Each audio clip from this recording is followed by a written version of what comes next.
Hello viewers, வணக்கம் and welcome back to my channel. Veera சீரியலுடைய அடுத்த எபிசோடுக்கான ப்ரோமோ என்ன அப்படின்றத பார்க்கலாம்.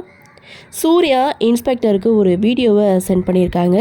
இவன் எதுக்காக நம்மளுக்கு இந்த வீடியோவை சென்ட் பண்ணியிருக்கான் அப்படின்னு சொல்லி இன்ஸ்பெக்டர் அந்த வீடியோவை செக் பண்ணி பார்க்குறாங்க. அதில் அவங்களுக்கு ஒன்றுமே புரியலை. சூர்யாவுக்கு கால் பண்ணி கேட்டாக்க அந்த வீடியோவை நல்லா பாருங்கள், வீரா, கண்மணி, பிருந்தா இவங்க 3 பேரும் சொன்ன மாதிரி அவங்க அந்த கோவிலுக்குள்ளே போகவே இல்லை, அதற்கான சிசிடிவி ஃபுட்டேஜ் தான் இது அப்படின்னு சொல்ல சரியான ஒரு ஆதாரமாக இங்கே இன்ஸ்பெக்டர் அதை எடுத்துக்கிறாங்க. அடுத்த செகண்ட் வீரா, பிருந்தா, கண்மணி இவங்க 3 பேரையும் என்கொயரிக்காக ஸ்டேஷனுக்கு கூட்டிகிட்டு வராங்க. நீங்கள் சொன்ன அன்னைக்கு நான் செக் பண்ணி பார்த்தேன், அதாவது அன்னைய டேட் 3 மணிலேருந்து மறுநாள் 3 மணி வரைக்கும் நான் ஜூம் பண்ணி பார்த்தேன். உங்கள் முகச்சாடையில் அந்த கோவிலுக்கு யாருமே வந்துட்டு போன மாதிரி தெரியலை.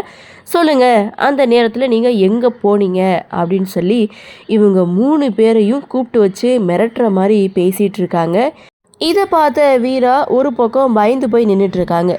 இன்னொரு பக்கம் இதெல்லாம் நினச்சி வள்ளி ரொம்பவே அப்செட்டாக இருக்காங்க. மனசுக்கு ரொம்ப கஷ்டமாக இருக்குது, பிரச்சனைக்கு மேலே பிரச்சனை வந்துட்டே இருக்குது அப்படின்னு வீரா கிட்ட சொல்ல, அப்போது வீட்டில் ஒரு நல்லது நடந்ததுன்னா எல்லாமே மறந்து போயிடும் அப்படின்னு சொல்லிட்டு மீண்டும் கண்மணிக்கு நலங்கு வைக்கிற ஃபங்க்ஷனை ஸ்டார்ட் பண்ணுறாங்க. கண்மணிக்கு ஒரு பக்கம் ஃபங்க்ஷன் நல்லபடியாக வீட்டிலே நடந்துகிட்டு இருக்குது, ரொம்ப சந்தோஷமாக இருக்காங்க. இன்னொரு பக்கம் ஐயா போஸ்ட் அப்படின்ற மாதிரி வெளியில் ஒரு குரல். அது ராமச்சந்திரன் போய் அந்த லெட்டரை வாங்குறாரு, ஓப்பன் பண்ணி பார்க்குறாங்க. அதில் முன்ஜாமீன் இருக்குது. ஸோ இந்த முன்ஜாமீனுக்கு யார் அப்ளை பண்ணது அப்படின்னு சொல்லி கேட்குறாங்க. மாறன் முன் வந்து நிற்க, தப்பே பண்ணாமல் எதுக்கு நீங்கள் முன்ஜாமீன் வாங்கியிருக்கீங்க, அப்படி முன்ஜாமீன் வாங்கியிருக்கீங்கன்னா தப்பு பண்ணியிருக்கீங்கன்னு தானே அர்த்தம், என்னமோ பண்ணுங்க அப்படின்னு சொல்லிட்டு கோபத்தோட ராமச்சந்திரன் அங்கேருந்து போகிறாரு.